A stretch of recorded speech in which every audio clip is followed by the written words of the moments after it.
There is no safer shelter than this. Perfectly built under a huge 10-ton boulder. The internal space doesn't feel crowded. It blends in perfectly with the surrounding environment. Even if there's a blizzard of -30 degrees, a large caliber fireplace can keep you warm and comfortable. The mountain forest is covered in a silver blanket after the frozen stream flows gurglingly. Who loves outdoor life? Insisted on going into the mountain passing a mini waterfall. He came to a huge boulder left from the ancient time. Space at its base. Definitely a natural resting place. Immediately took to do a little cleaning and pushing the dirt and gravel to the side. After clearing a relatively flat area, took out an incredibly sharp steel pick from his backpack. He began to collect the building materials he needed nearby.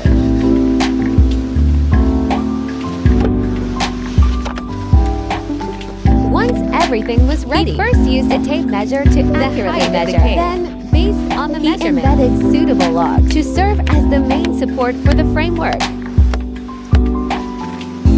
This step may seem insignificant, but it is crucial for the stability of the entire shelter. Even if the boulder collapses, the carefully embedded logs will form an effective buffer and support, preventing the entire shelter from collapsing instantly. Knopf placed the processed logs one by one into the gaps between the pillars. He carefully adjusted the position of each to ensure a tight and seamless connection. Finally, with the pillars. He secured them with homemade iron nails.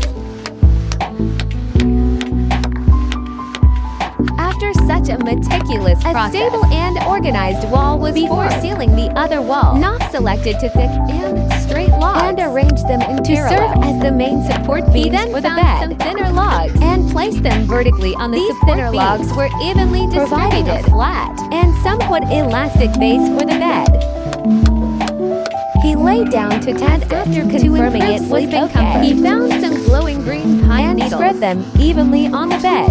The unique scent of the pine needles filled the air, with it a unique, fresh scent of nature. Working in this freezing environment caused Knopf to constantly lose his body. He had to pause his work and light a small bonfire. Then he took a kettle out of his backpack and went to a nearby stream to fill it with clear stream water. Returning to the bonfire, he placed the kettle on the burning wood while waiting for the water to boil.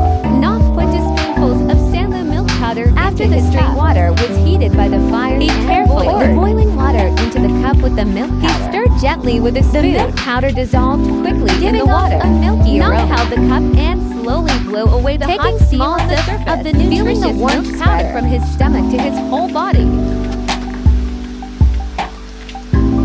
Daylight in winter is usually very short. Knopf made a handy defensive tool. He sharpened one end of a wooden stick in case. Then he stored enough firewood. As night fell completely, everything around was shrouded in darkness, adding a sense of terror to the quiet night. Knopf held the homemade wooden stick tightly and got through the night peacefully. The next morning, Knopf woke his refreshed eyes. Looking around at the bright sky, he got up and went to stretch his stiff body. The tension of last night had disappeared. After a peaceful night, his face with cold stream water. The icy water stimulated his waking him up instantly. The fatigue of his whole body with the cold touch. Last night he had to endure the cold wind all night and build the remaining wall to resist the even worse weather that might be coming. The entire mountain and he was the only one. Enthusiasm remained high.